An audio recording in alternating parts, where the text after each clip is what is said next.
Coronel Ulisses Maciel.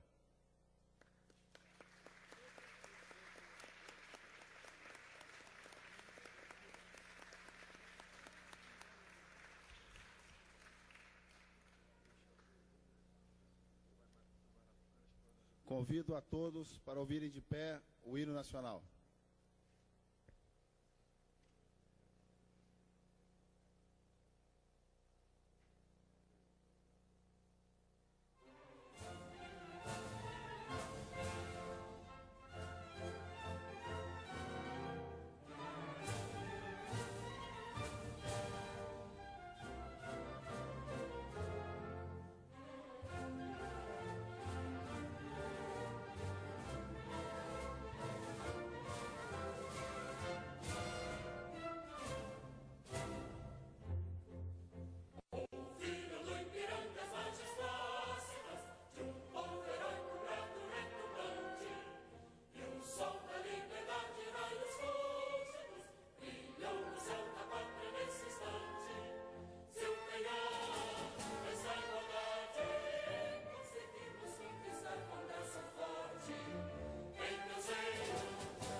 Cumprimentar a todos e todas, em nome do presidente da Câmara dos Deputados, presidente Severino Cavalcante, em nome da mesa diretora, aqui também representada pelo deputado João Caldas, quarto secretário. Registro a iniciativa do deputado Jair Bolsonaro, fazendo, inclusive, a observação de ser eu um membro da mesa que represento nesta casa, assim como meus colegas de Estado, o Estado do Tocantins, e ainda é possível observar na nossa página que a nossa carreira política iniciou-se na cidade de Xambioá, há 20 anos atrás, como secretário da Prefeitura de Xambioá, e nesse momento mando um abraço aos tocantinenses, aos brasileiros que assistem essa sessão, e passo a fazer a leitura da saudação que faz a mesa diretora da Câmara dos Deputados. Senhoras e senhores deputados, senhoras e senhores, a vocação do Brasil é para a paz. Historicamente tem sido assim, e felizmente poucos foram os momentos em que a luta armada se fez presente entre nós. Um deles ocorreu entre abril de 72 e janeiro de 1975 e passou para a história como a guerrilha do Araguaia.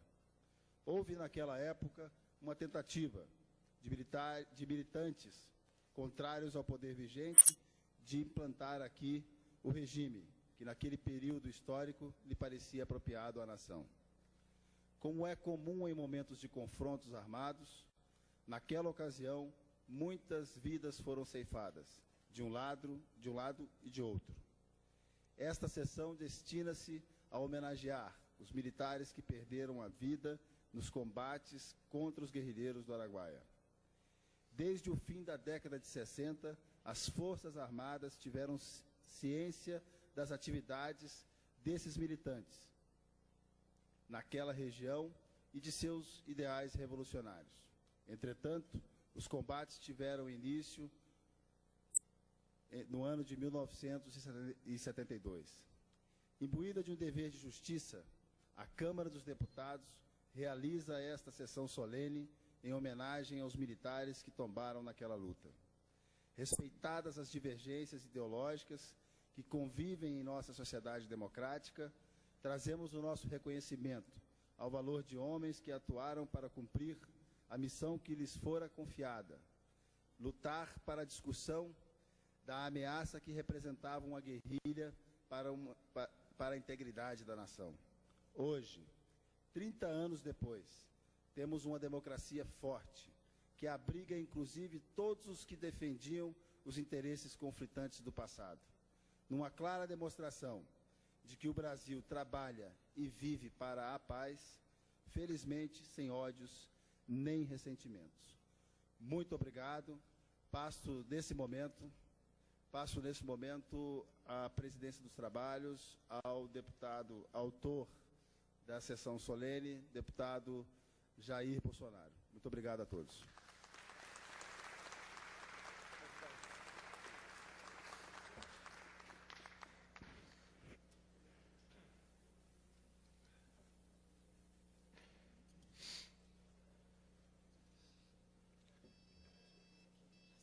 Convido o deputado estadual Flávio Bolsonaro para fazer a leitura do editorial Julgamento da Revolução, de autoria do jornalista Roberto Marinho.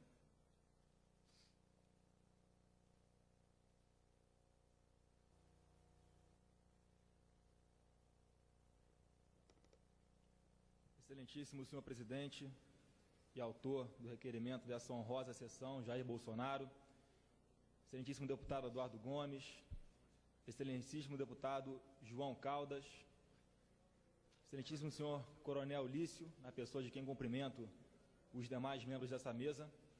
Antes de começar a fazer a leitura desse artigo, ressalto apenas que o que se encontra nas mãos dos senhores aí está na íntegra, e esse aqui não está na íntegra, então está editado. Então, passo a fazer a leitura do artigo. Jornal o Globo, 7 de outubro de 1984. Julgamento da Revolução, por Roberto Marinho. Participamos da Revolução de 1964, identificados com os anseios nacionais de preservação das instituições democráticas, ameaçados pela radicalização ideológica, greve, desordem social e corrupção generalizada. Temos permanecido fiéis aos seus objetivos, embora conflitando em várias oportunidades com aqueles que pretenderam assumir a autoria do processo revolucionário, esquecendo-se de que os acontecimentos se iniciaram, como reconheceu o Marechal Costa e Silva, por exigência inelutável do povo brasileiro. Sem povo, não haveria revolução, mas apenas um pronunciamento ou golpe com o qual não estaríamos solidários. Acompanhamos esse esforço de renovação em todas as suas fases, no período de ordenação da economia que se encerrou em 1967, nos meses dramáticos de 1968, em que a intensificação dos atos de terrorismo provocou a implantação do AI-5. Nas respostas que a sociedade e o governo brasileiro deram a esses desafios, conseguindo, no segundo decênio revolucionário, que agora se completa, apesar de todas as dificuldades, reduzir de 80% para menos de 40% a dependência externa na importação de energia, elevando a produção de petróleo de 175 mil para 500 mil barris diários e a de álcool de 680 milhões para 8 bilhões de litros. Simultaneamente, aumentar a fabricação industrial em 85%, expandir a área plantada para a produção de alimentos de 20 milhões de hectares a mais, criar 13 milhões de novos empregos, assegurar a presença de mais de 10 milhões de estudantes nos bancos escolares, ampliar a população economicamente ativa de 29 milhões e 500 mil para 45 milhões e 797 mil, elevando as exportações anuais de 12 bilhões para 22 bilhões de dólares. Volvendo os olhos para as realizações nacionais dos últimos 20 anos, há de se reconhecer impressionante. Em 1964, éramos a 49ª economia mundial, com uma população de 80 milhões de pessoas e uma renda per capita de $900. Somos a 8ª, com uma população de 130 milhões de pessoas, a renda média per capita de $2.500. O presidente Castelo Branco, em seu discurso de posse, anunciou que a revolução visava a arrancada para o desenvolvimento econômico, acima do progresso material. Delineava-se o objetivo supremo da preservação dos princípios éticos e do restabelecimento do Estado de Direito. Findava-se o período discricionário, significando que os anseios da liberalização que Castelo Branco e Costa e Silva manifestaram em diversas ocasiões, o que Médici vislumbrou em seu primeiro pronunciamento, finalmente se concretizavam. Enquanto vários líderes oposicionistas pretenderam considerar aquelas medidas fundamentais como meros paliativos. O então deputado Tancredo Neves, líder do MDB na Câmara Federal, reconheceu que a determinação governamental foi além do esperado. Ao assumir o governo, o presidente Figueiredo jurou dar continuidade ao processo de redemocratização, a concessão ampla da anistia irrestrita, as eleições diretas para os governos dos estados, a posse dos eleitos, a colaboração federal com os novos governos oposicionistas na defesa dos interesses maiores da coletividade, são demonstrações de que o presidente não falou em vão. Não há memória que haja ocorrido aqui ou em qualquer outro país em que um regime de força, consolidado há mais de 10 anos, se tenha utilizado do próprio arbítrio para se autolimitar, extinguindo os poderes de exceção, anistiando adversários, ensejando novos quadros partidários em plena liberdade de imprensa. É esse, indubitavelmente, o maior feito da Revolução de 1964. Neste momento em que se desenvolve o processo de sucessão presidencial, exige-se coerência de todos os que têm a missão de preservar as conquistas econômicas e políticas dos últimos decênios. O caminho para o aperfeiçoamento das instituições é reto. Não admite desvios aéticos, nem o afastamento do povo. Adotar outros rumos ou retroceder para atender a meras conveniências de facções ou assegurar a manutenção de privilégios seria trair a Revolução ou seu ato final. Assinado, jornalista Roberto Marinho.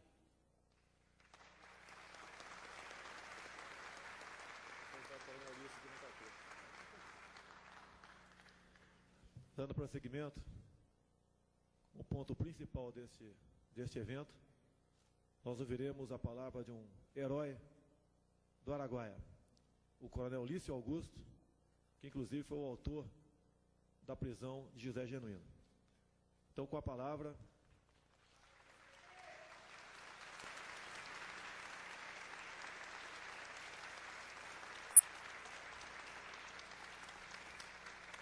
Eu queria apenas, corrigindo aqui, convidar para compor a mesa também o senhor Coronel Nestor da Silva, veterano da Segunda Guerra Mundial.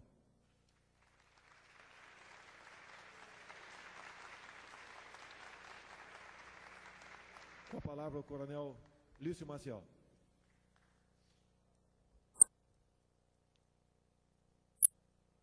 Senhores congressistas, demais autoridades presentes, minhas senhoras, meus senhores,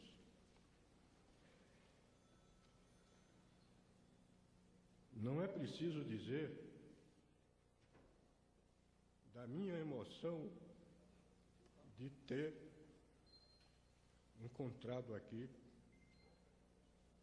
velhos companheiros de luta e que ainda estão levando essa luta à frente. Como participante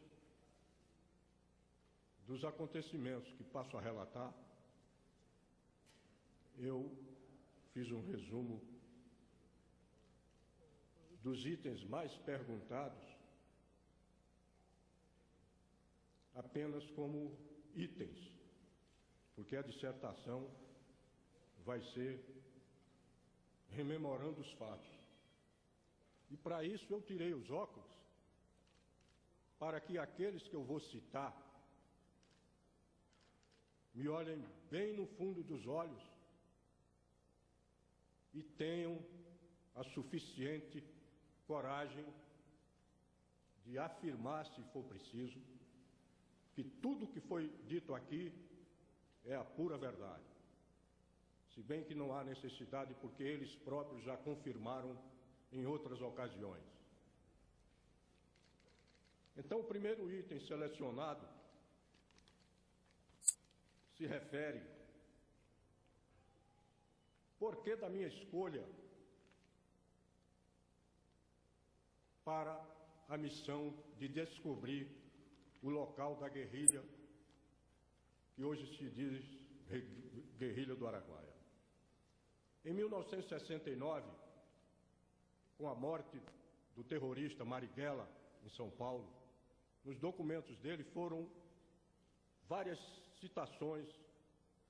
feitas várias citações sobre o local da grande área de treinamento de guerrilha. Eu estava chegando em Brasília em 1968, já pela segunda vez. Do meu passado, desde 54, quando fiz o curso de paraquedista, e em seguida o curso de Forças Especiais da Divisão de Paraquedistas, me especializei na modalidade de guerra na selva. Posteriormente, o curso de Operações Especiais foi desenvolvido com outras modalidades, e em seguida foi criado o SIGS, Centro de Instrução de Guerra na Selva. Então, detentor do curso de Forças Especiais, e sendo considerado na época o elemento com credenciais para desenvolver as operações de selva, eu percorri milhares de vezes a Belém-Brasília, de Brasília a Belém, a estrada pioneira de barro. Eu e a minha equipe de 3 ou 4 homens, nós chegamos à conclusão, por indícios, que a guerrilha do Araguaia estava naquela área, entre o Bico do Papagaio, Xambioá, Marabá, Tocantinópolis e Porto Franco. Porém, o fato que permitiu que nós chegássemos à área foi a prisão em Fortaleza do guerrilheiro Pedro Albuquerque. Naturalmente, ele está olhando para mim e eu estou olhando para a câmara, para ele olhar no fundo dos meus olhos e confirmar que o que eu estou dizendo é verdade. O Pedro Albuquerque foi preso quando tentava tirar documentos em Fortaleza. Recolhido ao xadrez, ele tentou suicídio, cortando os pulsos. A sentinela, por acaso, passou, viu, deu alarme e ele foi levado para o hospital da guarnição. Recuperado, o documento que ele falou, o documento resultante das declarações de Pedro Albuquerque, foram enviados diretamente de Fortaleza para Brasília e chegou às mãos do general Bandeira, que imediatamente mandou buscar o preso. Enquanto eu preparava a equipe, o preso chegou, foi incluído na minha equipe e eu saí junto com o Pedro para o local onde ele dizia que era o inicial, Xambioá.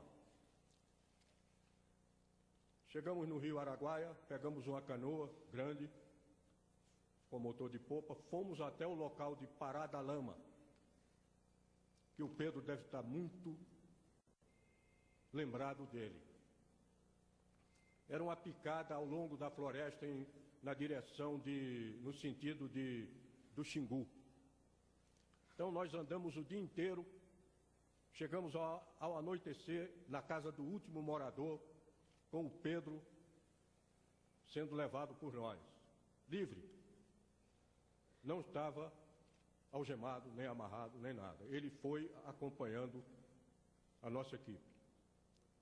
E isso tem várias testemunhas aqui presentes, que eu não vou citar, e que fizeram parte da minha equipe. Chegamos na casa do Antônio Pereira, pernoitamos no campo, nos teleiros. No dia seguinte, às 4 da manhã, nós prosseguimos em direção ao local onde o Pedro Albuquerque indicou. Ao chegarmos no local, nós avistamos 3 homens, isto é, 3 elementos, sendo uma mulher, descansando para almoço, eu presumo. Então, quando nós nos aproximamos do local, só para conversar com ele, nós fomos para saber o que é que eles estavam fazendo lá. Eram 3 homens, nós éramos 6, não tinha problema. Eles fugiram. Nós chegamos e eu fiquei inteiramente abismado.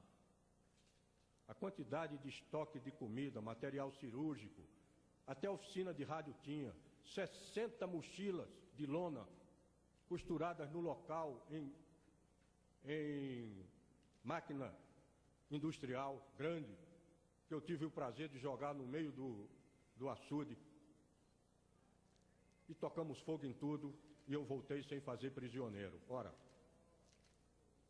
em qualquer situação, nós teríamos atirado naqueles homens. Nós estávamos a 80 metros, um tiro de fuzil os atingiria facilmente. Eles estavam sentados. Mas o nosso objetivo não era matar, não era trucidar. Nosso objetivo era saber o que é que eles estavam fazendo lá.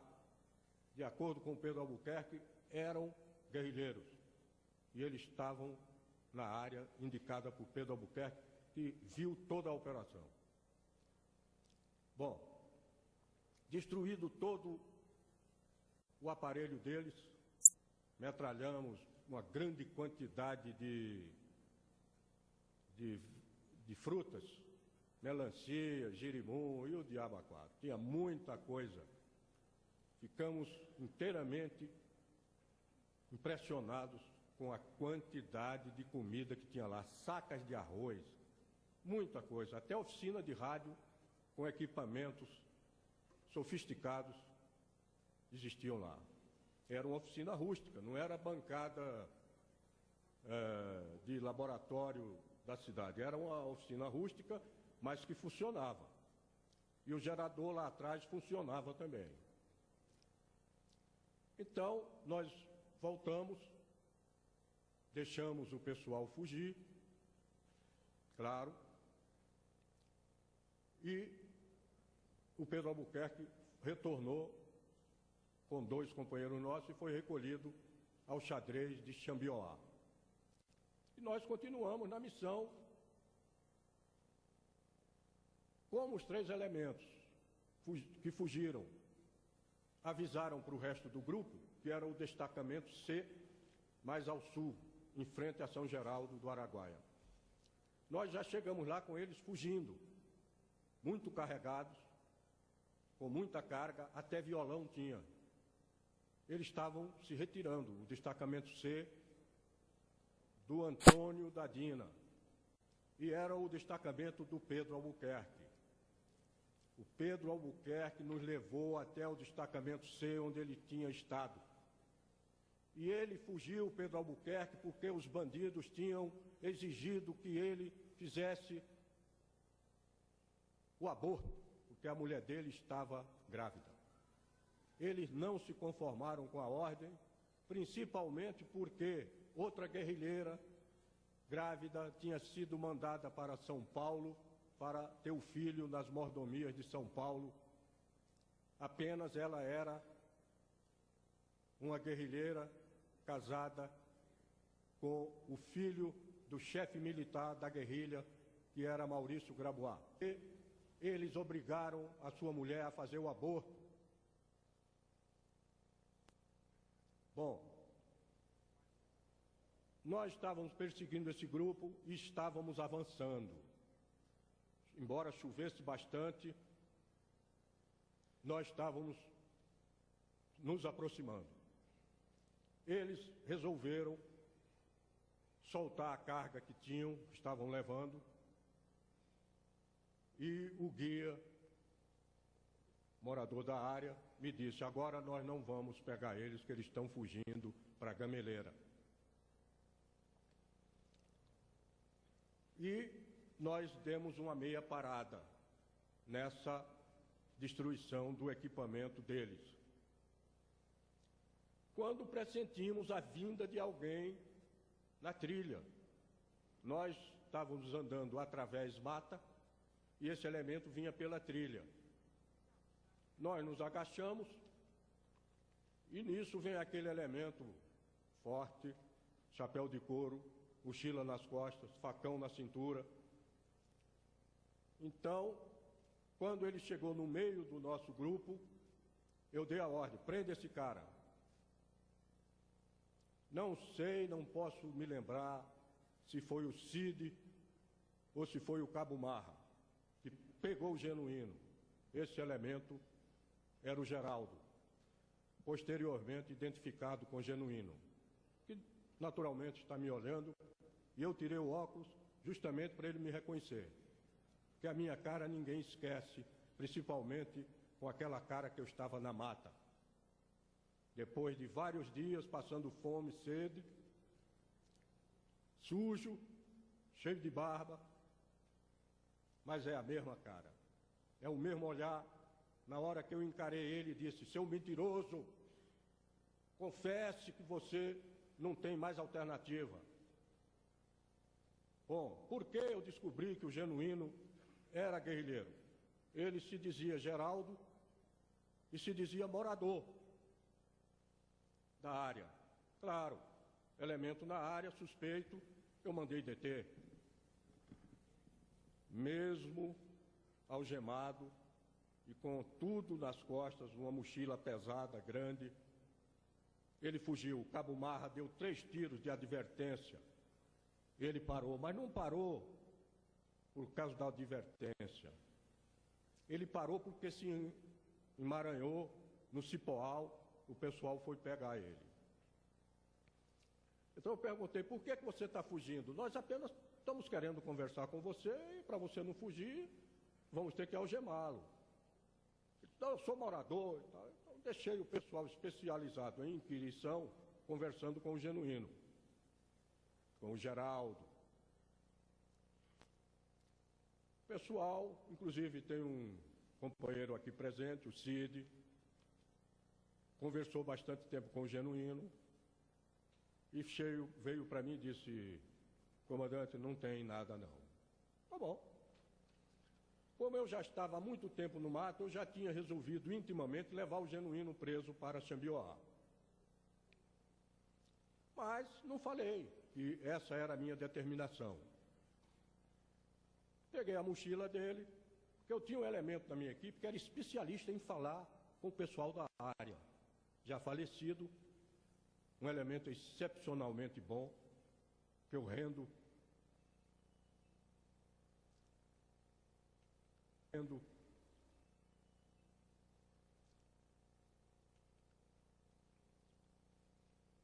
minha homenagem a João Pedro do Rego.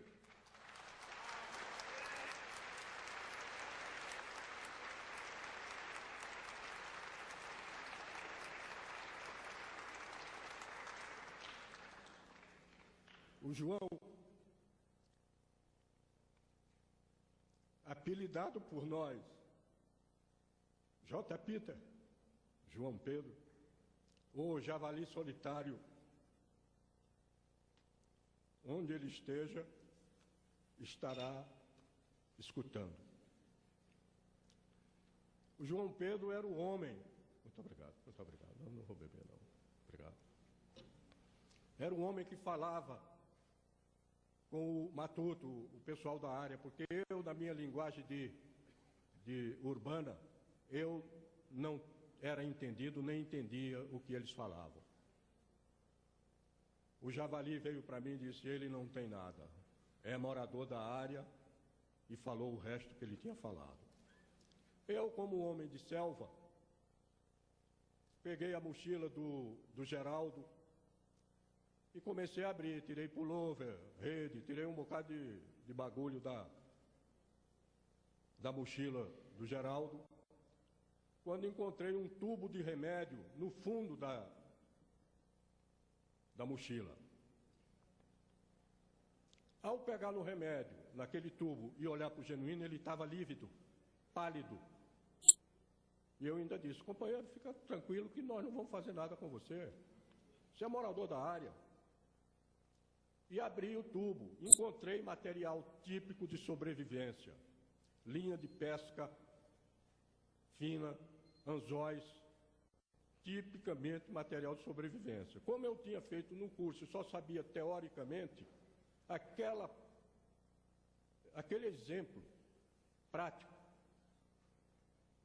num local de difícil acesso da selva amazônica, eu me interessei, e à medida que eu ia puxando aquelas linhas, o Genuíno ficava mais desesperado. Aliás, o Geraldo. E quando eu tirei o tubo e que olhei para ele, ele estava branco como papel. E lá no fundo eu vi um papel pautado de caderneta, que todo dono de bodega na área anotava as vendas dele. Cortei uma talisca do meu lado, puxei o papel, estava lá a mensagem do comandante do grupamento B da Gameleira, o Oswaldão, para o comandante do grupo C, o Antônio Dadina. Estava lá a mensagem que o Genuíno transportava para o Antônio Dadina. Era uma mensagem tão curta que ele, como bom escoteiro que era, podia ter decorado, que até hoje, mais de 30 anos passados, eu me lembro do que dizia essa mensagem. Mas eu quero que ele mesmo diga o que é que constava dessa mensagem.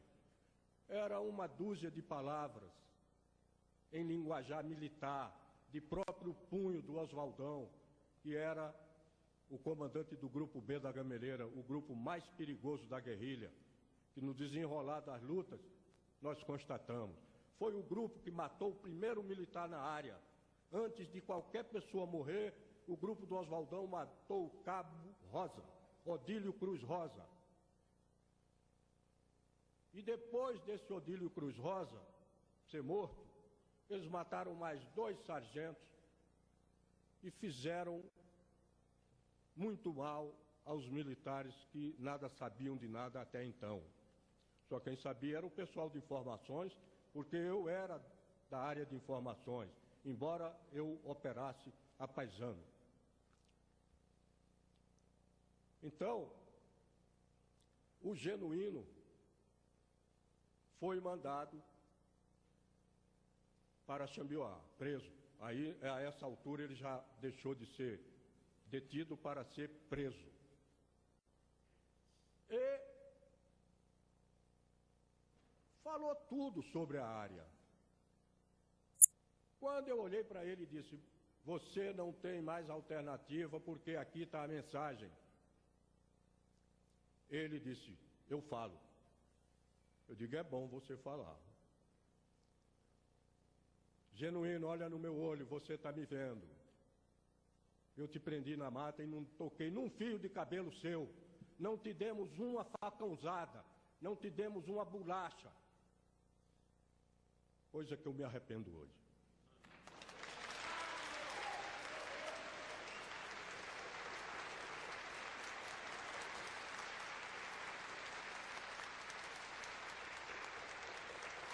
Um elemento da minha equipe, o Cid, fumador, inveterado, abriu um pacote de cigarro e aproveitou aquele papel branco do verso. Surgiu um toco de lápis que eu não sei de onde. E o João Pedro começou a anotar o que o Genuíno falava fluentemente. Nervoso como ele estava, ele começou a falar. Eu me levantei do chão, fui até o córrego próximo, meio próximo, para beber um pouco d'água. Voltei, o papel estava cheio, toda a composição da guerrilha, nomes, locais, grupo C, ao sul, grupo B, da Gameleira, perto de Santa Isabel, e grupo A, perto de Marabá. Eram os 3 grupos. Efetivo, que eles presumiam completar 30 homens por grupamento. E mais um grupo militar comandado por Maurício Grabois. Eu peguei aquele papel, ainda comentei para ele, pô, meu amigo, tu é um cara importante desse negócio aí, hein? E mandei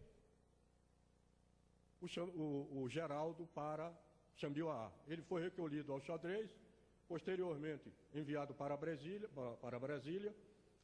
Em seguida, 3, 4 dias, eu não me lembro, veio o veredito da identificação.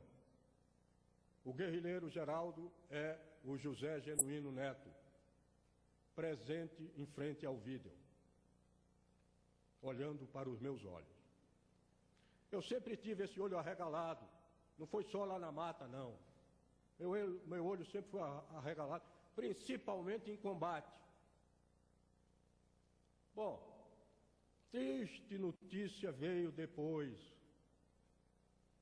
que o grupo do Genuíno prendeu o filho do Antônio Pereira, aquele senhor humilde, morava nos confins da Picada, de Pará da Lama, a 100 quilômetros de São Geraldo. O filho dele, um garoto de 17 anos, que eu não queria levar como guia, porque eu me lembrei ao olhar do rapaz, o meu filho, da mesma idade. Então eu disse para o João, não quero levar o seu filho, porque eu sabia das implicações, ou já desconfiava. O pobre coitado do rapaz nos seguiu durante uma manhã, de 6 da manhã ou 5 da manhã até meio-dia, quando nós encontramos os 3 aguardando para almoçar. Foi bem, esse rapaz, depois que nós nos retiramos, os amigos, os companheiros do José Genuíno, pegaram o rapaz, esquartejaram. Genuíno, aquele rapaz, foi esquartejado. Toda Xambioá sabe disso. Todos os moradores de Xambioá sabem da vida do pobre coitado do Antônio Pereira, pai do João Pereira. E vocês nunca tiveram a coragem de pedir pelo menos uma desculpa de terem esquartejado o rapaz. Cortaram primeiro uma orelha na frente da família, no pátio da casa do Antônio Pereira. Cortaram a segunda orelha, o rapaz urrava de dor. E a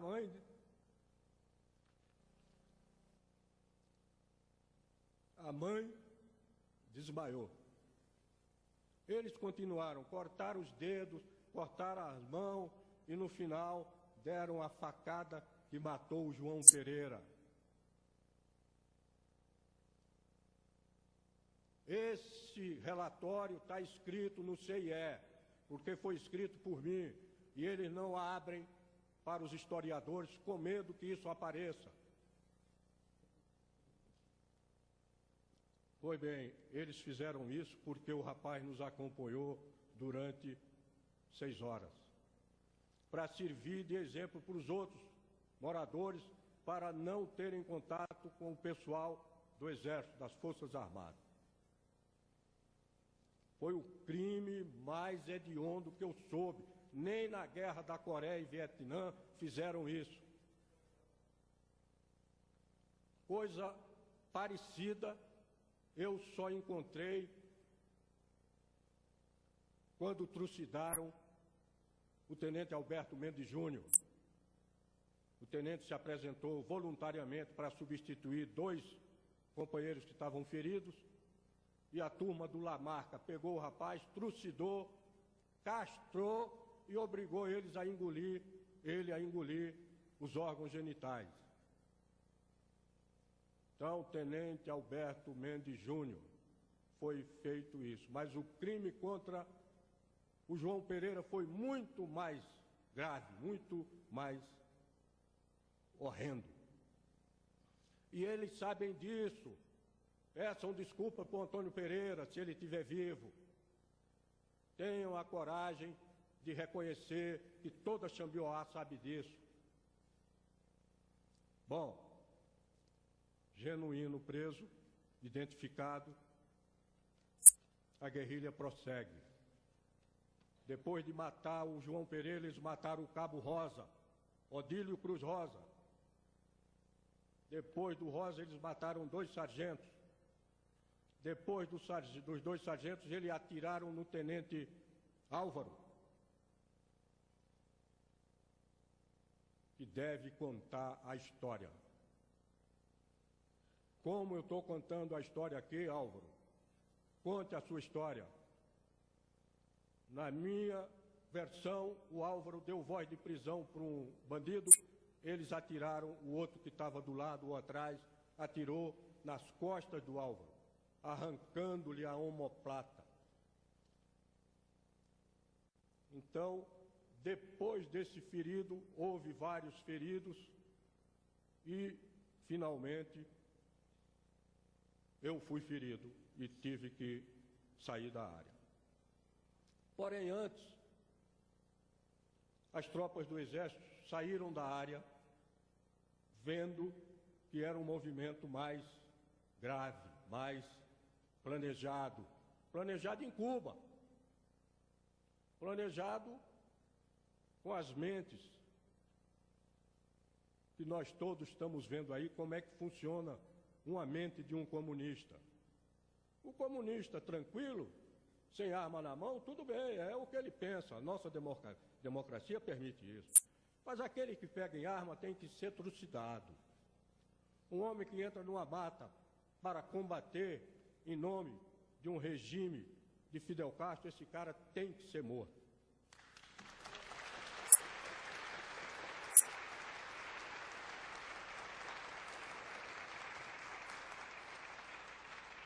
Terminada a Operação Sucuri, que foi uma operação simplesmente de informações, de que se trata, valor do inimigo, onde eles estão, enfim, todos os itens necessários para que fosse elaborada uma ordem de operações para o combate da guerrilha. Isso durou 5, 6 meses. Já tem literatura muito boa a respeito. Tirada tirado os militares da área, vejam bem, elementos militares descaracterizados, à paisana, foram postos dentro da mata, desarmados, com identidade falsa, ao lado dos bandidos. Qualquer um de nós, de sã consciência, reconhece que esses homens são os heróis. Você me deu uma arma que eu vou lá caçar eles de novo hoje. Mas naquela época, me tirar as armas e me botar na mata, eu não sei não. No ímpeto da juventude, talvez eu fosse. E foi como eles foram. Eles foram no ímpeto da juventude. Eram capitães, tenentes e sargentos. Bom, tirada a Operação Sucuri, nós já sabíamos de que se tratava. Confirmadas todas as informações, ou quase todas, que o Genuíno tinha dado. 3 grupos, comando militar e a chefia em São Paulo, chefiada por João Amazonas, que fugiu da área ao primeiro tiro. Grande valentia. Herói João Amazonas. João Amazonas fugiu da área no primeiro tiro, junto com Elza Monerá. Deixou lá garotos, estudantes e uns fanáticos comunistas, tipo Maurício Grabois, que induziu o filho dele, André Grabois, que é o personagem central, o principal desse evento que eu vou falar agora. Foi o combate contra o grupo militar da guerrilha, comandado por André Grabois. E a esposa dele, a Crimeia, talvez esteja me olhando. Ela diz que foi uma emboscada. Não foi emboscada. Esse grupo militar, como o Exército saiu da área para fazer a operação de informações, a Operação Sucuri, eles cantaram vitória. O Exército é de fritar bolinho. Muito bem, fritamos bolinho. Eu já estava na área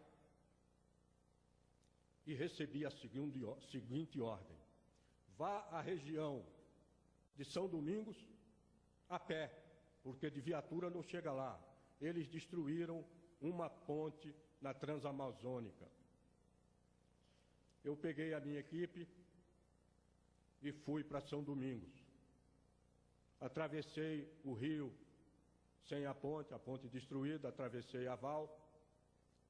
Cheguei em São Domingos, eles tinham, o quartel estava incendiado. Eles tinham assaltado ao alvorecer daquele dia, se não me engano, 10 de outubro de 73. Eles destruíram e incendiaram o quartel, deixaram todos os oficiais, todos os militares nus, inclusive o tenente comandante do destacamento. Pegaram todo o armamento, toda a munição, todo o fardamento e entraram na mata e deixaram um recado: não ousem nos seguir porque o pau vai quebrar. Felizmente, Crimeia, o seu marido morreu por isso. Pegadas bem nítidas, porque eles estavam carregados de cunhetes de munição.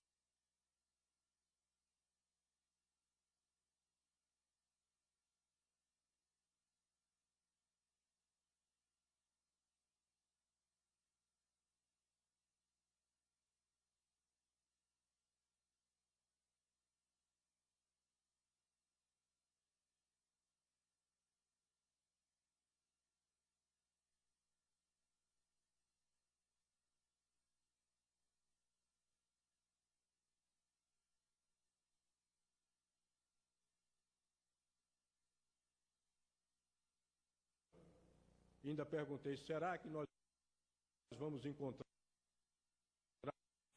um banco?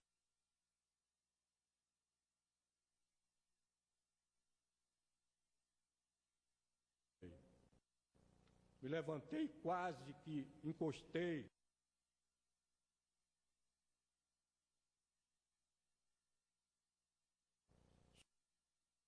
solte a arma. Ele deu aquele pulo e a arma já estava na minha direção.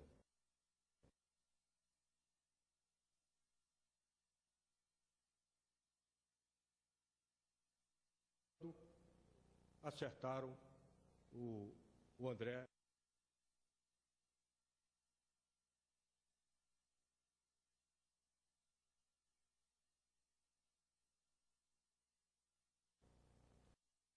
Então, foi destruído o grupo militar da guerrilha. Todos eles foram.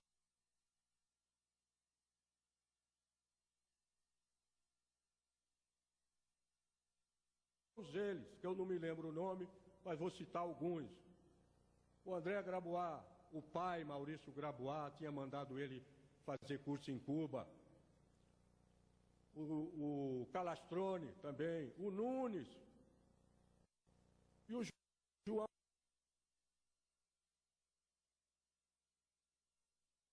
trincheirou atrás de uma árvore, de um tronco. Tiroteio, ele saiu correndo, sem arma. Ninguém atirou no João Araguaia, porque ele estava sem arma. Então, o Nunes estava ferido, gravemente ferido. Mal falava, e quando ele falava, o sangue corria pela boca. Mas ele conseguiu dizer a importância do grupo e deu o nome de todos eles. Eu não sei se nome ou codinome, não sei, mas o Zequinha, ele disse, esse é o André Grabois, ou Grabois, não sei. Estava morto. Pois bem, este foi o primeiro combate de valor contra os guerrilheiros. Eles foram desmoralizados. Eles diziam para os soldados não entrarem na mata porque os oficiais não entravam. Ora, o próprio acampamento dos militares era no meio da selva. Então, com esse combate, eles ficaram desmoralizados. Em seguida, veio um incidente no dia 23 de outubro, 10 dias depois. Continuando na perseguição aos bandos, nós fomos encontrar pegadas no chão, nítidas, de um grupo numeroso. Esse grupo do Zé Carlos era do grupamento A. Nós fomos encontrar as batidas, depois nós soubemos, era do grupamento B, do Oswaldão. Então, eu já estava a menos de 100 metros desse grupo.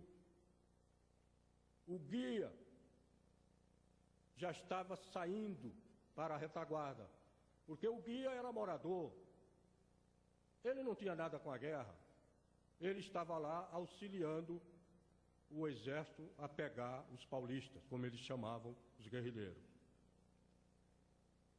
O guia, quando começou a retrair, eu vi que a coisa estava feia. E continuei. Nisso, um dos guerrilheiros retorna. Volta, inesperadamente. E deu de cara comigo. Eu agachado, ele olhando para mim, eu dei a ordem de prisão para ele. Mãos na cabeça. Ele levantou uma mão, eu vi que era uma mulher. Ele levantou uma mão, fazendo sinal para eu ficar olhando na mão, enquanto ela desamarrava o coldre. Eu dei 3 ordens de prisão, ela não obedeceu. Quando eu vi que ela estava desamarrando o coldre, eu ainda dei 3 ordens para ela. Não faça isso. Gritando, porque eu sempre falei alto. Meu tom de voz é esse. Quando ela sacou a arma, eu vi que não tinha jeito, eu atirei. Acertei a perna, ela caiu, mas ela caiu feio. Não caiu, desmoronou. Ela deu um salto como se tivesse recebido uma patada de elefante. Ela caiu uns 3 metros depois, tal o impacto. E eu corri. Ela não estava mais com a arma. estava nos estertores da dor, chorando e gritando. Eu disse: fica calma que nós vamos te salvar. Olhei a arma, a selva molha, cheia de... Não achei a arma. Meu erro, não deixei uma sentinela com ela. Nós éramos poucos, eles eram 20, eu precisava de gente. Continuamos a perseguição do grupo e eles atravessaram o córrego. Eu resolvi voltar, já estava escurecendo. Quando eu me agachei, ela me atirou a queima-roupa. Me deu um tiro na mão, me acertou na face, atravessou o véu palatino e se encaixou atrás da coluna. E eu caí. Outro tiro que ela deu acertou o braço do capitão Curió, que era o subcomandante da minha equipe. O resto da minha equipe revidou, claro. Encerrada a carreira de bandido da Sônia, era o nome da guerrilheira. Fui carregado, armaram um pau com uma rede, e eu fiquei na rede e estava sendo transportado na mata. Altas horas da noite, os soldados que estavam me carregando passaram o fuzil para os outros do lado. E o que ia levando 2 fuzis, um fuzil batendo no outro, fazia muito barulho na mata. E era um barulho que se propagava a muito longa distância.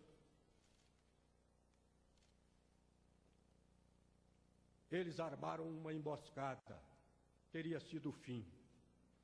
Mas aquele companheiro que eu tanto brigava com ele para ele deixar de fumar, nos salvou.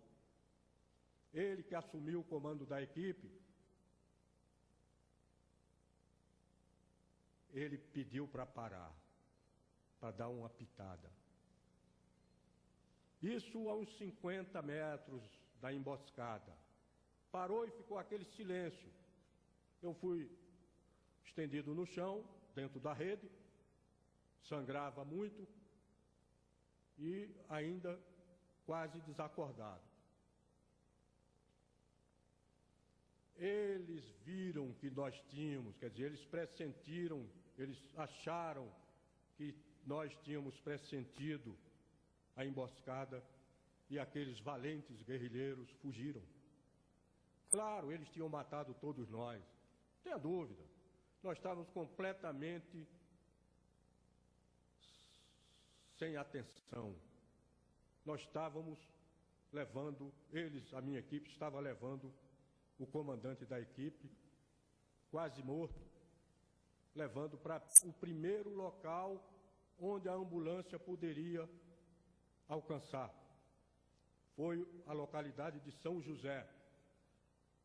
Nós pedimos, quer dizer, eles pediram uma ambulância para levar um ferido. Chegado em São José, a ambulância me levou para Bacaba, de Bacaba para Marabá, de Marabá o Paraçá me levou para Belém. Belém eu passei uns dias para me restabelecer e ter condições de viajar. Fui levado para Brasília, onde fui operado. A operação se revestia de cuidados especiais, porque, do contrário, eu ficaria paraplégico para o resto da vida. Graças a Deus, as sequelas foram muito menores e hoje eu estou falando para os senhores aqui, com muita honra. Bom,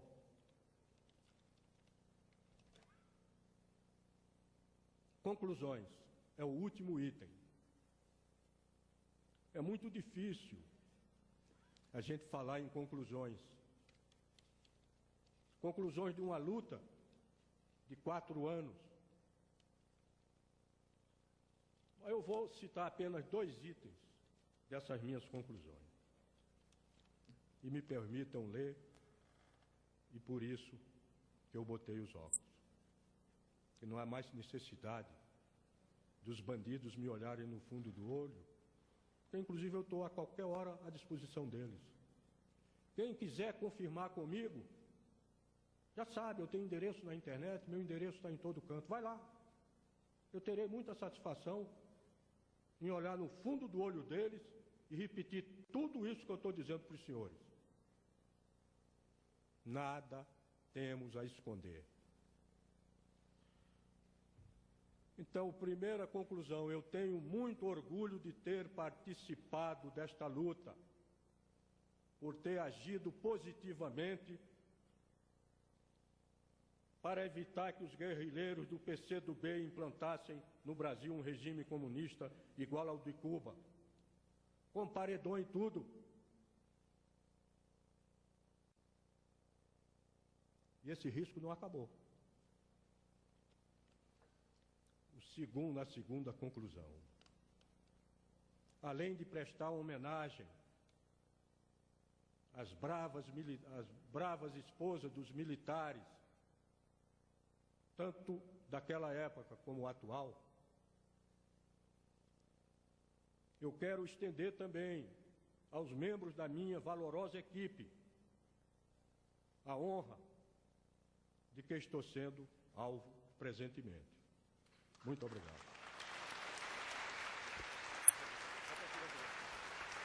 Enquanto o Coronel Ulisses é cumprimentado, vamos ouvir a canção Fibra de Heróis.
Será executado agora o toque de silêncio e homenagem aos militares mortos na guerrilha do Araguaia.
concedo a palavra ao deputado Jair Bolsonaro, autor do requerimento. Com a palavra, deputado. Prezado presidente João Caldas, prezado coronel Lício Augusto, em nome de quem eu cumprimento aos integrantes da mesa, a essa ilustre plateia e aos que estão nos ouvindo em casa pela TV Câmara. Lamento a ausência de qualquer representação de integrantes das Forças Armadas. Lamento também a negativa de o Exército em nos conceder a sua banda de música para brilhantar este evento. Isso é um fato ímpar nesta casa. Dizer ao ilustre senhor comandante do Exército, ao qual muito estimo, que a homenagem aqui é para homens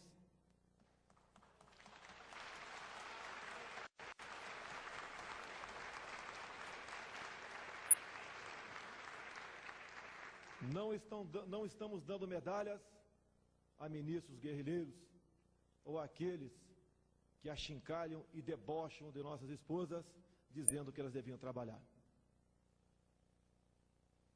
Este, senhor comandante, me desculpe,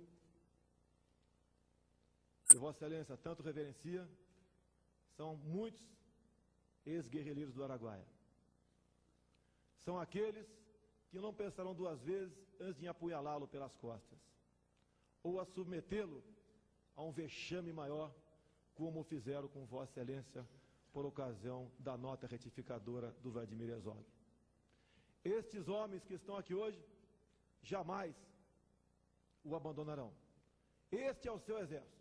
E, lamentavelmente, com essas duas ausências, cai por terra a carta que Vossa Excelência há pouco tempo enviou aos militares da reserva. Ao pronunciamento, senhor presidente. Poucos minutos de verdade, pelas mãos do jornalista Roberto Marinho, no texto editorial que acabamos de ouvir pelo deputado Flávio Bolsonaro, vale mais que os 20 anos de mentiras proferidas insistentemente pelos que estão hoje no poder. Vivemos a mais completa inversão de valores. Constantemente são nomeados para cargos de alto escalão do governo camaradas em armas.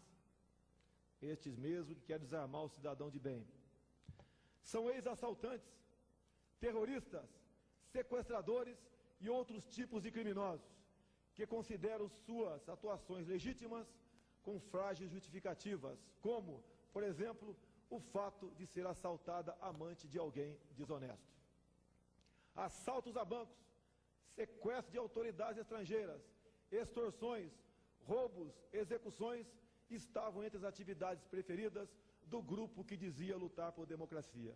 E quando seus integrantes eram detidos, intitulavam-se presos políticos. Roberto Marinho iniciou seu editorial. Relatou com perspicácia de um grande jornalista as graves ameaças de radicalização ideológica, desordem social, corrupção generalizada e os constantes desrespeitos à lei e à ordem. Qualquer semelhança com o atual governo não é mera coincidência. Quantas vezes ouvimos nessa casa ou lemos em jornais as acusações de José Dirceu e José Genuíno de que na ditadura, segundo eles, existia muita corrupção e nada era apurado porque os militares não deixavam. E no atual governo? Porque não querem apurar, dentre muitos outros, casos como Valdomiro, vampiros da saúde, correios e mensalões. O que o povo deseja, senhor presidente, mais do que a caça aos corruptos, é a identificação dos corruptores, raiz do câncer da democracia. Sem contar com o caso do sequestro, tortura e execução do prefeito Celso Daniel, que também não se deseja apurar. Seria porque a corrupção em Santo André não poderia ser esclarecida sem atingir o PT? O país está parado no mar de lama vermelha. A primeira vítima do PT, como sempre, foi a verdade. Seus leais escudeiros de mais de 20 anos, os servidores públicos federais, o governo Lula não cumpriu qualquer promessa de palanque. Não reviu seus planos de cargos e carreira e não recompôs seus baixos salários.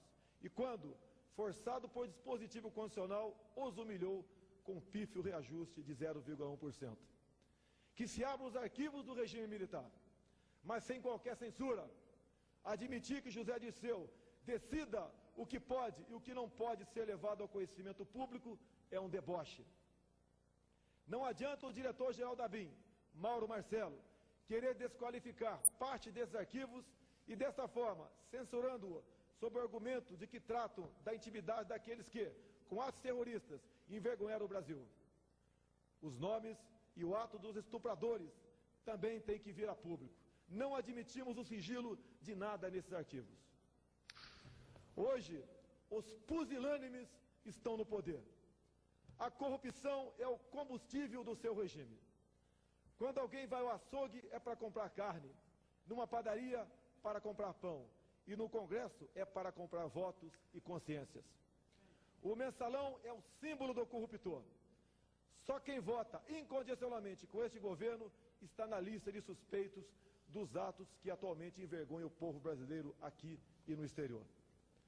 Os direitos humanos são uma das bandeiras da esquerda e não por acaso visam quase que exclusivamente o direito de bandidos, pois, afinal, defendem o que sempre foram durante o regime militar. O Brasil se desenvolveu de 1964 a 1985. Citaremos mais de uma centena de realizações, como, por exemplo, usina hidrelétrica de Itaipu, usina nuclear de Angra dos Reis, ponte Rio-Niterói, e significativos acréscimos de portos, aeroportos, sistemas de telecomunicações, siderúrgicas, sem contar o indiscutível aumento da malha rodoviária nacional, dentre muitas outras obras. E após o governo Figueiredo, quais foram as grandes obras realizadas nesse país? Na verdade, só temos assistido destruições. Nosso patrimônio foi entregue ao capital externo. Em que mão se encontra Vale do Rio Doce? E as nossas jazidas de petróleo estão passando para quem? Certamente não deve ser para brasileiros. Que ditadura foi esta? Ora tão apregoada pela esquerda, em cujo 31 de março de 1964 nem um tiro foi disparado? Onde estão os paredões, símbolos de qualquer regime de exceção?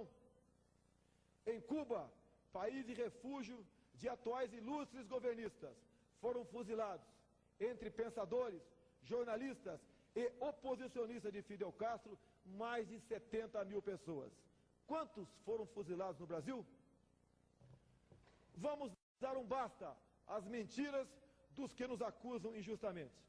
Eles não podem querer esconder o seu passado de terroristas e marginais da pior espécie, como se fossem perseguidos políticos num país onde o povo ordeiro sempre gozou de total liberdade.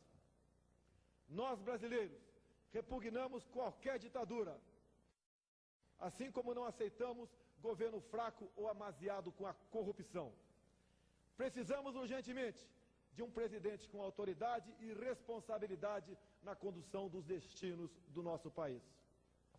As pessoas de bem se veem atualmente ameaçadas, até mesmo em sua integridade física, com a aproximação de referendo para desarmá-las.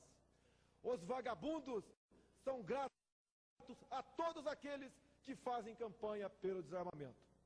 Os ladrões de carga, traficantes, assaltantes, sequestradores e marginais de toda a horda agradecem a este governo já que suas vítimas serão transformadas em verdadeiros cordeiros e o desarmamento não retira uma só garrucha nas mãos desses marginais que, aliás, nem usam armas de uso permitido.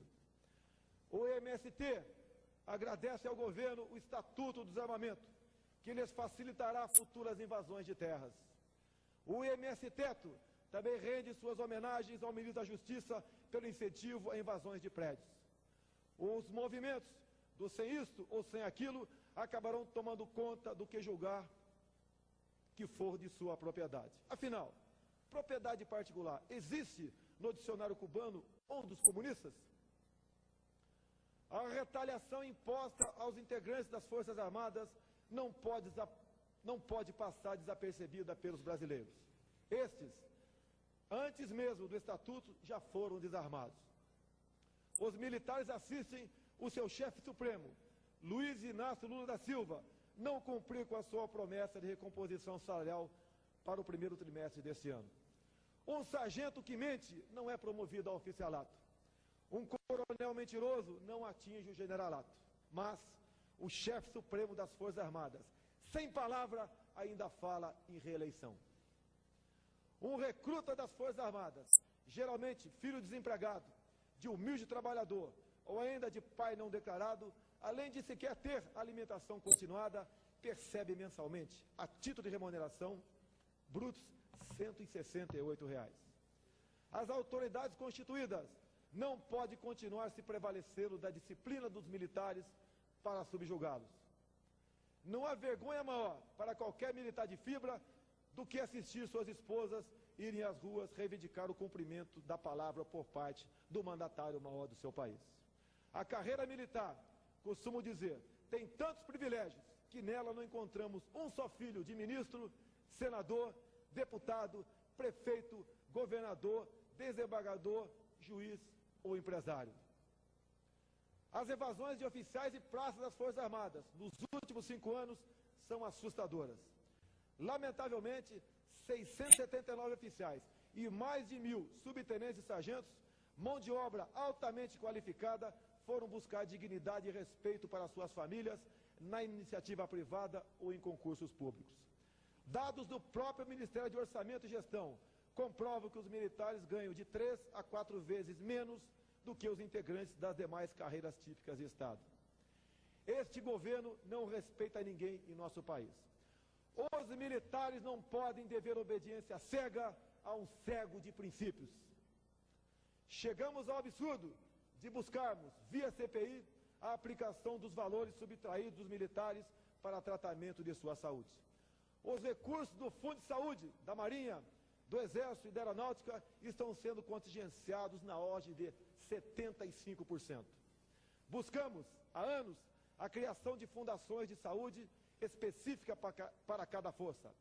Contudo, o governo não quer abrir mão dessa receita fácil, mesmo que ela represente o sofrimento e a morte de centenas de militares da ativa, inativos, de pensionistas e de seus dependentes. Uma lei de remuneração, ainda em forma de medida provisória, completa nesta data 4 anos e 6 meses sem ser votada. Com 822 emendas, merece citação no livro dos recordes. Os presidentes Severino Cavalcante e Renan Calheiros já sinalizaram que estão prontos para colocar em votação a MP 2215, desde que o Ministério da Defesa assim o queira. Parece que o nosso querido ministro está com essa data, com a sua data de validade vencida.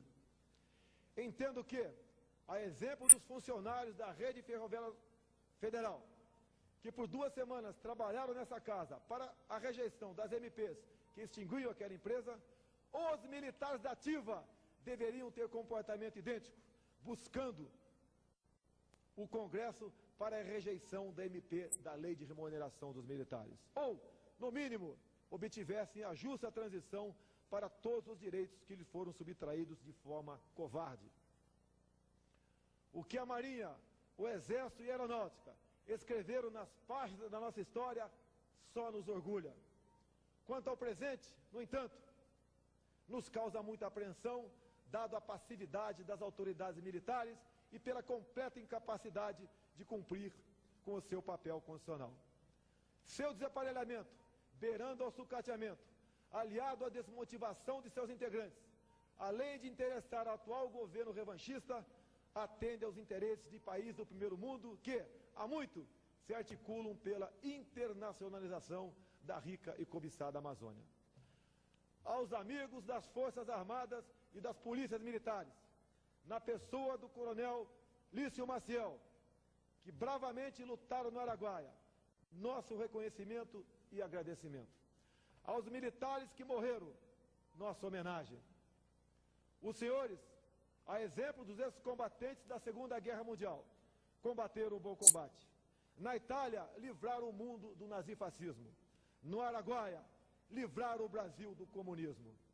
A Colômbia não soube combater seus guerrilheiros e hoje tem em seu território os narcotraficantes e terroristas da Farc.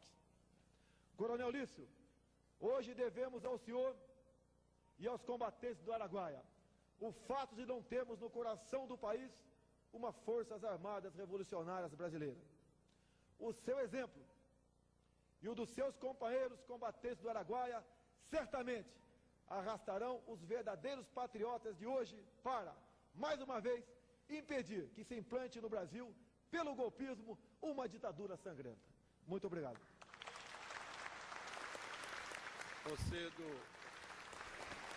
Você dá a palavra ao deputado Elimar Maximiano Damasceno.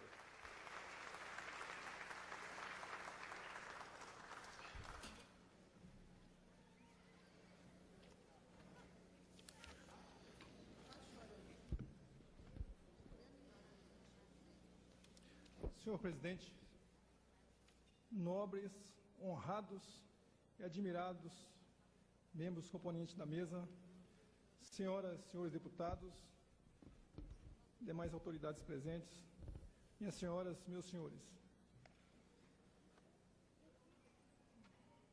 Os militares que morreram na luta contra os guerrilheiros do Araguaia, em nome do Estado brasileiro, até hoje não haviam sido aqui homenageados. Chegou a hora, em nome do PRONA e de nosso líder, Dr. Enéas, felicitamos o ínclito deputado Jair Bolsonaro pela feliz iniciativa. A anistia ampla, geral e restrita de iniciativa do presidente João Figueiredo, promulgada em 1979, igualou os dois lados da luta entre brasileiros no período do regime militar. A mídia e os falsos historiadores resolveram tornar heróis os que seguiam as ordens emanadas de Moscou e vilões os patriotas que obedeciam ao Estado brasileiro. O fato é que os representantes da esquerda festiva foram premiados, muitas vezes maiores do que as indenizações pagas às famílias dos militares que tombaram em defesa da pátria. É até duvidoso o merecimento de muitas dessas indenizações milionárias recebidas por parlamentares desta casa. No entanto, os militares que lutaram na mesma guerra fratricida e que sofreram os mesmos traumas físicos e psicológicos foram relegados a se contentar com seus parcos soldos. A mesma falta de paralelismo abateu sobre as famílias dos soldados mortos em combate. Ora, os recrutas alistados por conta do serviço militar obrigatório estavam conscritos àquela guerra e não voluntariamente, como os guerrilheiros.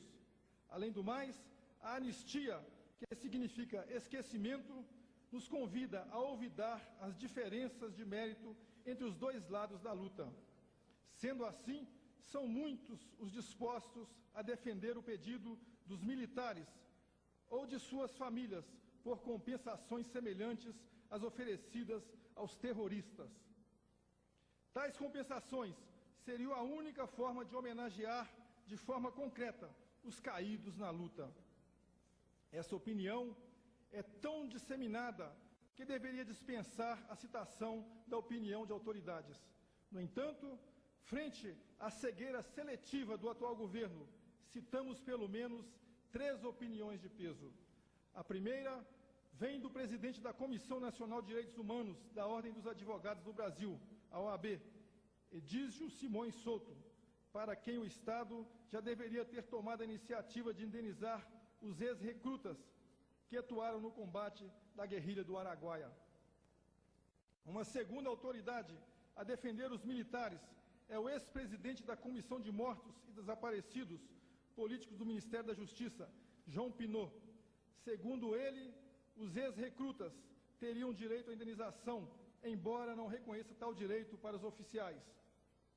Seu argumento vê os recrutas tão vitimizados pela violência quanto os guerrilheiros ou os moradores. Os oficiais, por outro lado, por terem agido em postos de comando, não poderiam valer-se da indenização. Ora, se esse raciocínio é o raciocínio a ser seguido, os chefes da guerrilha também não deveriam ter direito à indenização. O terceiro e último advogado que citamos é o notável jurista Ives Ganda da Silva Martins. Sua tese é a de que os militares participantes do combate à guerrilha são merecedores das mesmas vantagens, direcionadas aos pracinhas da Força Expedicionária Brasileira na Segunda Guerra Mundial. O Diário do Congresso Nacional da Câmara dos Deputados registra, na página 2140, de 21 de abril de 1983, parte do pronunciamento do ex-deputado Sebastião Curió, relatando que José Genuíno, ex-guerrilheiro, transformado hoje em neoliberal, prestou relevante serviço ao Brasil ao entregar seus compatriotas de luta. Se ex-guerrilheiros têm o direito à indenização, os militares que estavam nas trincheiras adversárias também o têm. Esse, em resumo, é o espírito da lei da anistia e é o que deve valer para que o país não fique refém de governante de plantão. Viremos de uma vez por todas essa página de nossa história, com a compensação dos danos sofridos pelos recrutas. Só assim estaremos homenageando concretamente os que tombaram em nome do Brasil. Só assim obteremos o paralelismo almejado pela lei de anistia no longínquo ano de 1979.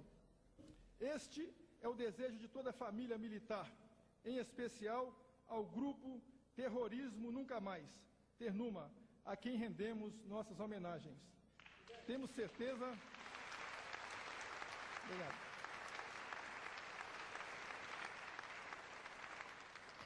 Temos certeza de que todo o ouro do Brasil não será suficiente para erguer uma estátua digna para homenagear os verdadeiros heróis da nossa pátria, como Mário Cosel Filho, que por iniciativa do Prona será homenageado com a inclusão de seu nome no livro dos heróis da pátria.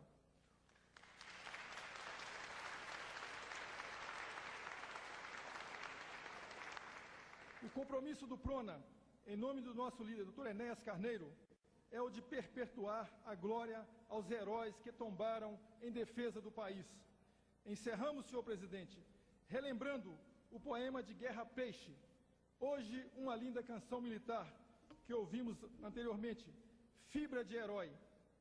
Se a pátria querida for envolvida pelo perigo, na paz ou na guerra, defende a terra contra o inimigo, com ânimo forte, se for preciso, enfrentando a morte. A fronta se lava com fibra de herói, de gente brava, bandeira do Brasil, ninguém te manchará. Teu povo varonil, isso não consentirá. Bandeira idolatrada, altiva a tremular, onde a liberdade é mais uma estrela a brilhar. Pelo bem do Brasil, terrorismo nunca mais.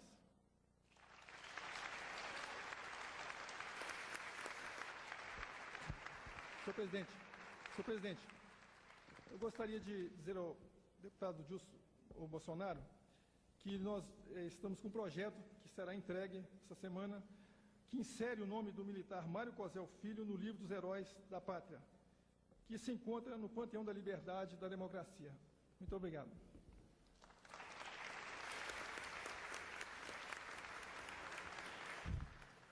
Senhor presidente, antes do encerramento, eu queria agradecer o quadro de funcionários dessa casa, a pessoa do Dr. Mozart, que tecnicamente propiciaram ir a bom termo esta sessão.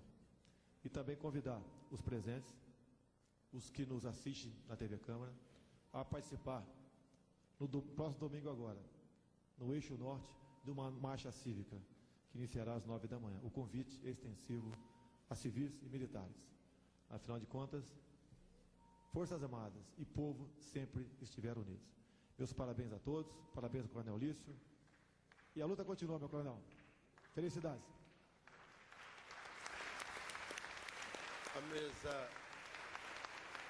A mesa agradece a presença de todos e está encerrada a solenidade. Bom.